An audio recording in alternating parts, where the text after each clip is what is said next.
Watch how the third quarter goes down. At least they called this one. Asia Wilson creams Lexie Hull like she did 5 times in game 1. Peggy Hammock get 15 calls in a row and one goes another way and she starts screaming and crying. Asia Wilson doesn't like Lexie Hull. She's always pushing her, but that's an illegal screen, and then Lexie Hull gets called for a foul. What started as a simple playoff matchup has turned into something much bigger.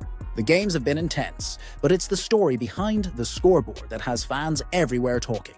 From questionable calls to unexpected heroes, this series isn't just about basketball. It's about pride, pressure, and a few moments that could change everything. The very first minutes of Game 1 told you this wouldn't be a normal night. Early fouls, borderline calls, and long stares between players and referees created an edge you could feel through the screen. Fans online were quick to react, with some claiming the officiating felt one-sided, while others argued both teams were simply too physical. Whatever the truth, the message was clear. Every drive to the basket came with risk, and every whistle could shift momentum. That tension didn't just stay on the court. It started trending across social feeds within minutes. And while the calls got people talking, it was the way Indiana responded that turned the conversation upside down. I mean, it feels like a physical game every game. Feels like it's been a physical season. But yes, I think, I feel like I've been on the ground a little bit more this series so far. But we just keep getting back up, so that's all you can really say. The Fever weren't supposed to win Game 1. Most analysts gave them little chance against the defending champs, but they refused to play the underdog. Aaliyah Boston owned the paint. The guards attacked fearlessly, and every loose ball seemed to bounce Indiana's way. Their defense forced tough shots and ugly possessions, proving that hustle still beats hype. Fans in the arena could sense it. This wasn't luck. This was a team that came to punch first. But champions don't stay quiet for long. What the Aces did next would light a fire under the entire series.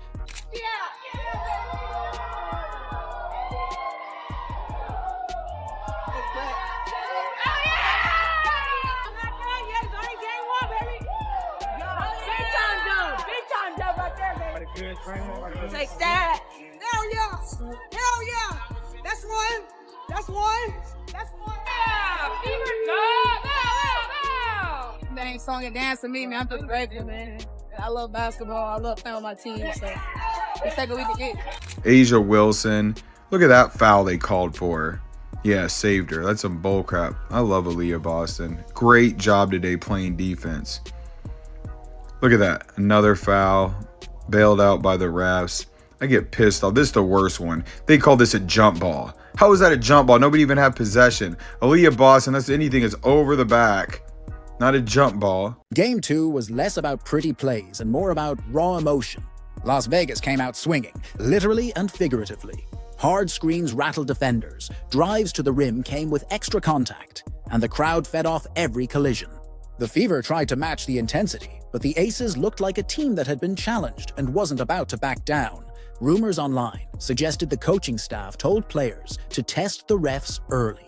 Though nothing was confirmed, whether planned or not, the message was unmistakable. Indiana's Game 1 victory wasn't going to come cheap. And in the middle of all that chaos, a few individual battles started stealing the spotlight.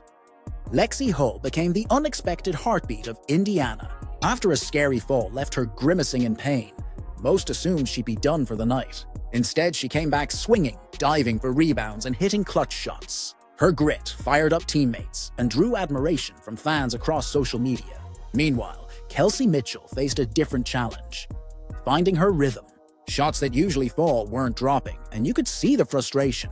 Some reports hinted she's been managing a minor injury, but nothing official has surfaced. Whatever the reason, the Fever need her scoring if they hope to close this series. And then there's Aaliyah Boston, the quiet force whose presence changes everything without needing a highlight reel.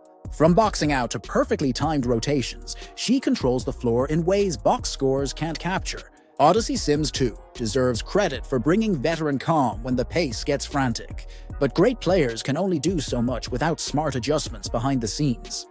In the WNBA, you cannot blindside somebody and set a screen on them without enough time for letting the player being screened react. And then look at this. This one, their arms lock up, but you gotta let go at some point. Like, you can't bring the person closer to you and just stay locked in while the offensive player is trying to get the rebound. But we know Asia Wilson only receives fouls. This series has become a masterclass in mid-game strategy. Indiana tightened its rotations, focusing on defensive matchups and second-chance points. Las Vegas countered with quicker offensive sets and deliberate isolations to exploit mismatches. Every substitution felt like a test, every timeout a chance to rewrite the momentum. Observers have noted how the Fever's staff used short, high-energy bursts from their bench to keep starters fresh. A gamble that paid off in Game 1 and nearly stole Game 2. But strategy only goes so far when the series shifts to a new battleground. Now the stage moves to Indiana, where a fired-up crowd is ready to tip the balance. Players often talk about home energy, but this fanbase brings something different. The noise shakes possessions, influences borderline calls, and gives players that extra step in the fourth quarter. Reports claim ticket demand has skyrocketed, with resale prices hitting unexpected highs. If the Fever harness that energy while staying disciplined, they could push the champs to the brink. Still, the series isn't just about who's louder. It's about who can stay focused when the noise is deafening. Forget the highlight plays. The next game will come down to the invisible details. Free throws under pressure, boxing out for a single rebound, staying patient when the whistle doesn't go your way. The team that controls their emotions will control the scoreboard. That means Mitchell rediscovering her scoring touch, Hull staying fearless despite her injury scare, and Boston continuing to dominate the little things that rarely make headlines. And hovering over it all is the question that keeps fans debating late into the night. What started as a routine matchup has turned into a story about grit, strategy, and raw human will. One team is fighting to prove their first win wasn't a fluke. The other is desperate to remind everyone why they're champions. The next game isn't just another step in the series. It's a defining moment that could set the tone for years to come. Who will seize it? That's the question hanging over every fan, every player, and every arena seat. Drop your predictions below. Because if the first two games taught us anything, it's that this series is far from finished.